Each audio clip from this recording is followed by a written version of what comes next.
Thank you for watching this video. My name's Simon and today I wanted to talk about the Wonder Years album that was released last April called Sister Cities. I really just wanted to go back and talk about this album because it's nearly been 1 year since it was released, and as a big fan of the band, it's not something that I've really listened to all that much since, and I really just wanted to sort of delve into my own thoughts about it and hear some other thoughts really amongst a lot of the other fans, as at the time it certainly was divisive amongst the fan base. So first of all, the album itself, pretty nice album art there. It's got the stray dog, which is referred to in the Sister Cities single, which I thought was a nice little nod to that because obviously Sister Cities was released before the album came along. So already fans of the band had something familiar that they could see on the cover. The back features track listing and pictures of the band. And the booklet inside, if to anyone that hasn't seen this already, it's got the lyrics in there, it's got travel photos, it's got live shots, boarding a plane, jumping in the sea, general tour antics there. As I'd imagine, a lot of those pictures were taken in 2017. I did put a ticket from when I saw the band in, when was that, February 2017, inside there as well as a little memento as well. Anyway, getting onto the music itself, track 1, Raining in Kyoto. The first time I heard this song, I really liked it. It's not necessarily at all similar to much music that was previously released by the band. It's got quite a stirring, atmospheric vibe to the opening chorus. The opening verse is quite stirring and atmospheric, but then it goes into quite a powerful chorus. It's not a song that necessarily could get a live crowd singing along to it, but it's definitely quite a moving song, and I think it's quite a powerful opener in that respect. We then go into track 2, Pyramids of Salt, which this particular song is not afraid to take its time to sort of introducing the drums and the guitars, as it is a lot of sort of Soupy's gentle vocal over some synths at the beginning. A bit of a brooding song. It's not a favourite of mine, but it's pretty decent at what it's trying to do. After that song, we then go into It Mustn't Get Lonely, and this song for me, the opening chorus, it reminds me a bit of Cigarettes and Saints in a way, off the previous album. But for me, the chorus lets it down. It's a bit uneventful. It's a bit of a slog for me. I mean, I'm not sure if everyone feels that way, but it's a bit of a chore to get through, I personally feel. Then we go into track 4, Sister Cities, which to me is an excellent song. I'd put this up there with many of the sort of beloved Wonder Years singles, Passing Through a Screen Door, There, songs of that nature. Also, I would say arguably it's the only rock song on the album as well. It's got an energy to it that's not really evident throughout much of the album. So yeah, it's for me. I have to say that this is the highlight of the album. Even if it's not my favourite Wonder Years single, I do think it is a very good song, and it's certainly one that I'd put on a playlist where a lot of other songs might not necessarily fit. So then we go into Flowers Where Your Face Should Be. Again, this is another song that's more stirring, more gentle, vocals from Soupy. I like this song. I occasionally listen to this one on its own rather than listen to the full album, and not a whole lot to say about that one, just quite nice. We then go into Heaven's Gate, Sad and Sober. For me, again, this at times is, you could say that this is the closest we get to another rock song after Sister Cities, but it just doesn't do a lot for me. It's certainly got a bit of rage behind it. It's got angry Soupy vocals. It's got a lot of energy to it, but I just don't really feel that much when I listen to it. It's one that does get me reaching for the skip button, at least for now anyway. So then we go into We Look Like Lightning, which again has a similar vibe to Pyramids of Salt in that it does have the synth element to it, and for me I think that sits quite well with Pyramids of Salt, in that if they made a sort of short EP with that more electro tinged vibe, or electro, it's more just synth rather than electro, but I think that would sit quite well with that. The two songs necessarily aren't fitting, don't fit in overall with the overall sound musically or sonically of the album, but yeah, yeah, it's okay. It's an okay song. We Look Like Nightling.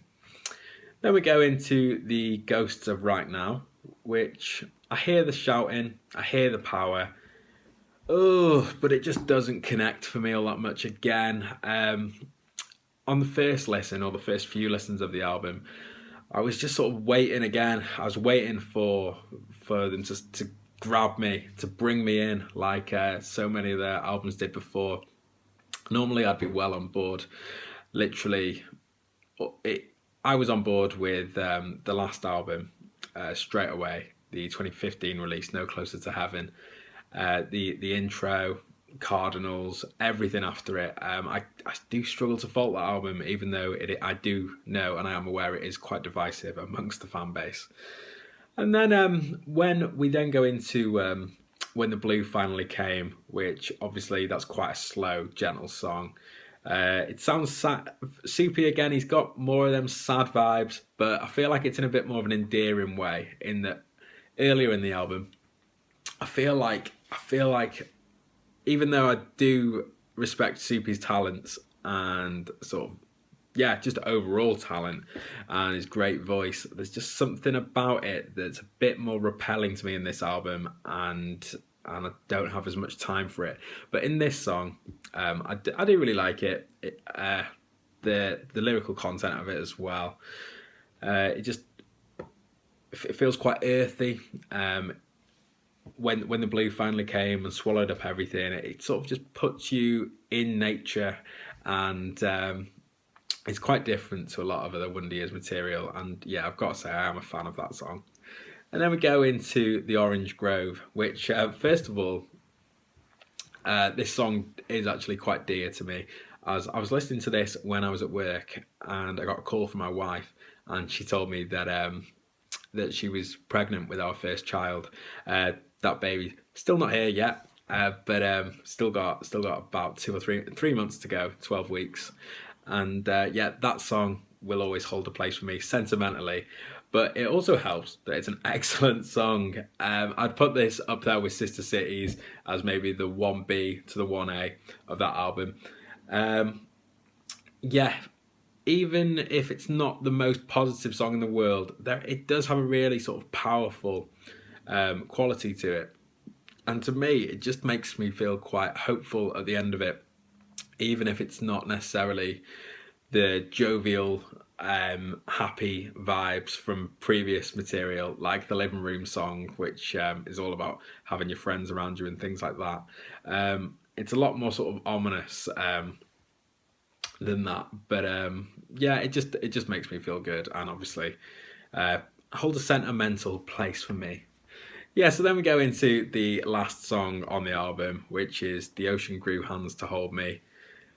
I would say that this is possibly the most testing song on the album, and I think that the slow, plodding nature may be ideal to an album where you feel like you've been on quite a journey, and this could be a sort of outro, just to put a bow on things, really, in that you feel like you've been on that journey, and this is a song which closes it out in a nice fashion. But for me, it's the closing track of the album, but it's the closing track of an album which, for me, never got going.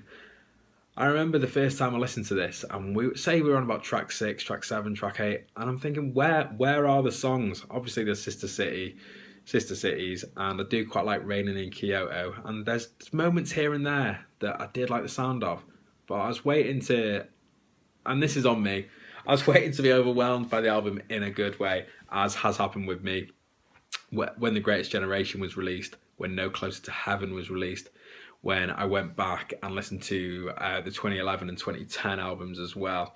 I I didn't get into the band until 2011. I wasn't really interested in pop punk by that point, but I heard Came Out Swinging when I was out in a bar. I googled the lyrics and I got on board, and then listened to Suburbia and The Upsides, and absolutely loved them as well. All for different reasons, and they're all different albums, of course.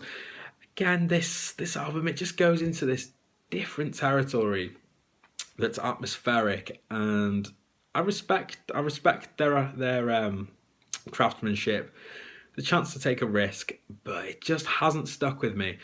Again, I love this band, and I'm going to listen to the album again. I'm going to listen. I'll probably listen to it countless times over the years that come by.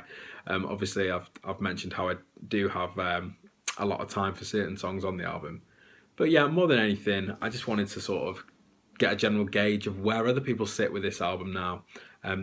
Have they abandoned it entirely?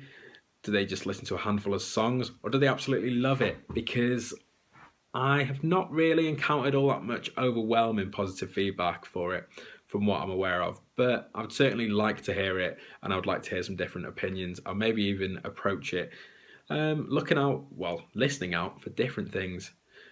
Anyway, I look forward to what comes next from the band and from all their other endeavours anyway. So thank you for watching this video. My name's been Simon.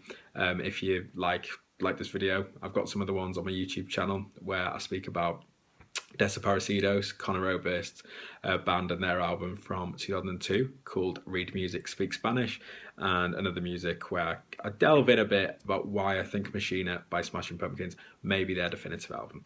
Anyway, thank you very much.